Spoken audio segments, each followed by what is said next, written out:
Kita berdoa, kasih karunia dan damai sejahtera dari Allah Bapa dan dari anaknya Tuhan Yesus Kristus Tuhan kita. Amin. Shalom saudara-saudara yang terkasih di dalam Kristus Yesus. Apa kabarnya hari ini?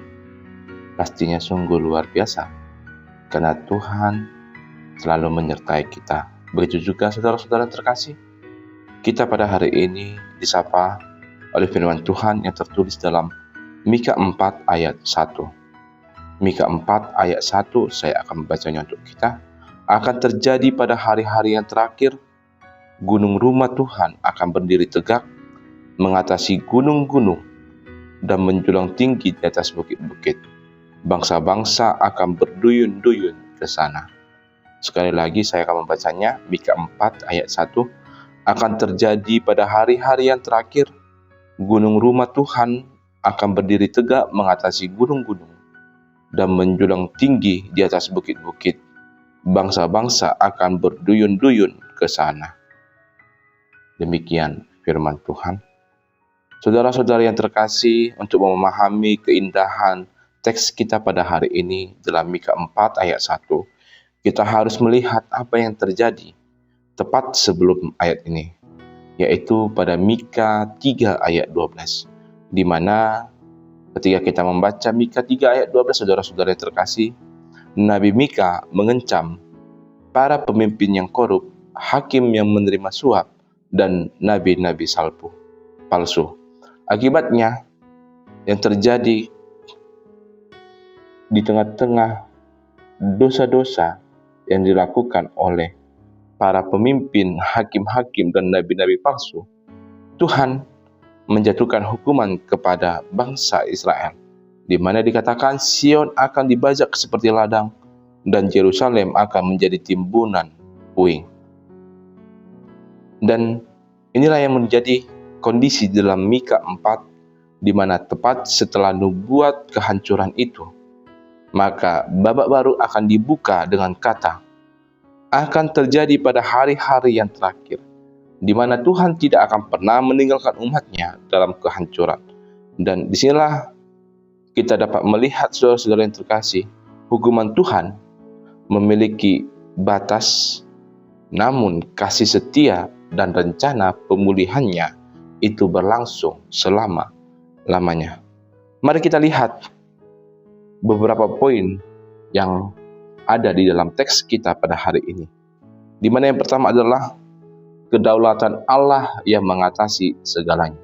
Dikatakan dalam nas kita, gunung rumah Tuhan akan berdiri tegak mengatasi gunung-gunung dan menjulang tinggi di atas bukit-bukit. Saudara-saudara yang terkasih, ketika kita melihat kembali di dalam budaya timur dekat kuno, kata gunung atau gunung itu sering sekali menjadi simbol pusat penyembahan berhala atau simbol dalam lambang kekuatan politik dan militer pada suatu bangsa. Ketika Mika menubuatkan bahwa gunung rumah Tuhan akan menjulang mengatasi gunung-gunung lain, ini mengartikan adanya otoritas tertinggi di mana di masa depan kekuasaan dan kebenaran Allah akan terbukti jauh lebih tinggi dan mulia daripada kekuatan atau kekuasaan yang ada di dalam dunia sekuler atau kekuatan militer atau pada ilah-ilah dunia ini, di mana rumah Tuhan yang tadinya hancur itu akan dipulihkan menjadi pusat orientasi kehidupan manusia itu sendiri. Kemudian saudara-saudara yang terkasih, kita dapat juga membaca firman Tuhan kita pada hari ini. Kita melihat poin di mana daya tarik rohani yang mengubah dunia. Bangsa-bangsa akan berduyun-duyun ke sana. Di sini kita dapat melihat, saudara-saudara yang terkasih, biasanya bangsa-bangsa besar itu akan menjajah atau mengabaikan Yerusalem. Namun dalam nubuatan ini menyatakan hal sebaliknya, di mana bangsa-bangsa itu akan datang secara sukarela, bukan karena paksaan militer, melainkan kita dapat melihat di sini mereka datang karena rindu akan kebenaran, keadilan, dan pengajaran dari Allah itu sendiri.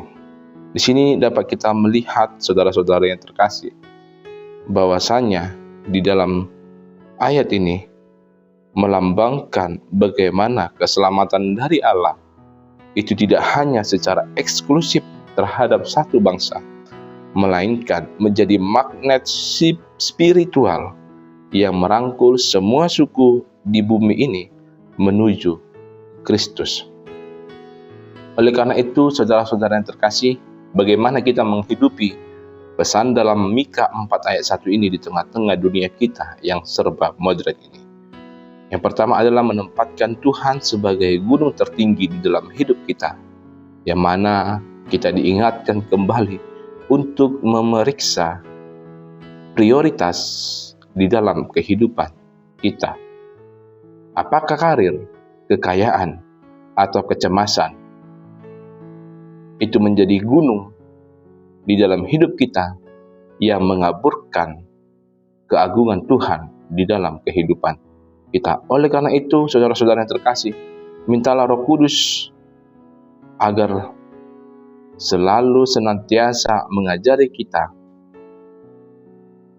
dan menyatakan bahwa Kristus itu bertahta di dalam kehidupan kita sebagai otoritas tertinggi di dalam keputusan sehari-hari kita. Yang kedua, dikatakan kepada kita untuk menjadi agen daya tarik rohani, di mana dikatakan firman Tuhan kita pada hari ini, saudara-saudara yang terkasih, bangsa-bangsa berduyun-duyun ke rumah Tuhan karena mereka melihat adanya kehidupan, keadilan, dan damai di sana. Oleh karena itu, kita diminta hidup sebagai bait Allah yang hidup, yang harus memancarkan kasih, integritas, dan pengampunan, agar setiap orang-orang yang belum mengenal Kristus itu rindu untuk datang menyembah Dia.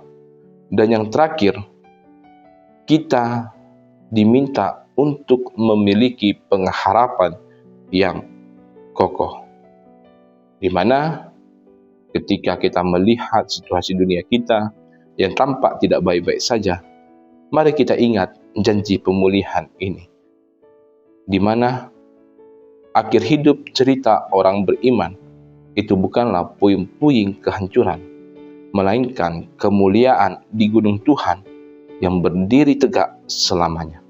Oleh karena itu, saudara-saudara yang terkasih, Mika 4 ayat 1 ini memberikan jaminan kepada kita bahwa Tuhan memegang kendali penuh atas sejarah umat manusia.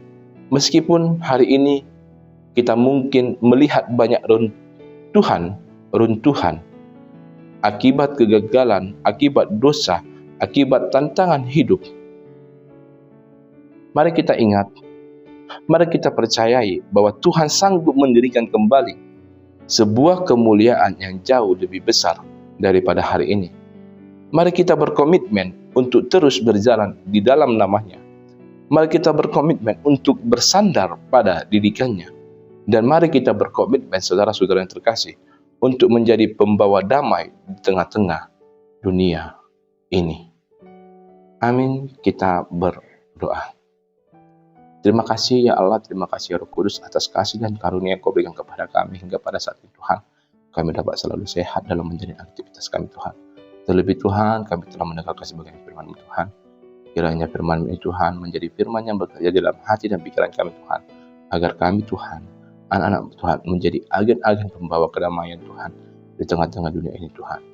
Kami tahu, kami mengerti Tuhan, walaupun di dunia yang sekarang ini Tuhan, bahwasanya terdapat runtuhan akibat dari dosa-dosa kami Tuhan. Tapi kami yakin Tuhan, di masa depan Tuhan, Engkau selalu menyatakan nama-Mu di tengah-tengah dunia ini Tuhan. Oleh karena Tuhan, ajari kami Tuhan agar setiap perkataan dan perbuatan kami Tuhan, itu menunjukkan kemuliaan bagi Tuhan. Di dalam nama anak-Mu Tuhan Yesus Kristus kami berdoa dan mengucap syukur. Amin.